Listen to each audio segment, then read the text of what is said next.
শয়তান আমাদের বারবার কুমন্ত্রণা দেয়, শুধু ফসলায়, করিস না এসব, এসব করে কী লাভ হবে, কাজে মনোযোগ দে, কি করবি ইবাদত করে, কি করবি তারাবি পড়ে, কি করবি নামাজ আদায় করে, কি হবে রোজা রেখে।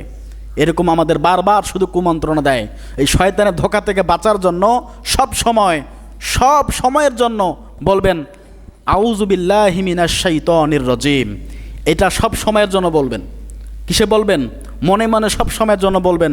শয়তানের ধোঁকা থেকে আল্লাহ পাক রব্বুল আলামিন দেখবেন আপনাকে আমাকে হেফাজত করবে।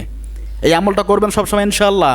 যখনই মনের মধ্যে দেখবেন ইবাদত নিয়ে উদাসীনতা চলে আসছে, ইবাদত নিয়ে এতটা হচ্ছে না, আমরা বিপদে চলে যাচ্ছি, খারাপ রাস্তায় চলে যাচ্ছি, পাপ কাজে লিপ্ত হতে যাচ্ছি, ওই সময় মনে মনে সব সময়ের জন্য বলবেন আউযু বিল্লাহি মিনাশ শাইতানির রাজিম।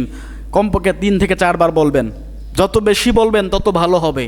তখন দেখবেন আল্লাহ পাক রব্বুল আলামিন শয়তানের ধোঁকা থেকে, শয়তানের কুমন্ত্রণা থেকে আল্লাহ পাক আমাদেরকে হেফাজত করবে। এ শাব্দিক অর্থ জানেন আপনারা?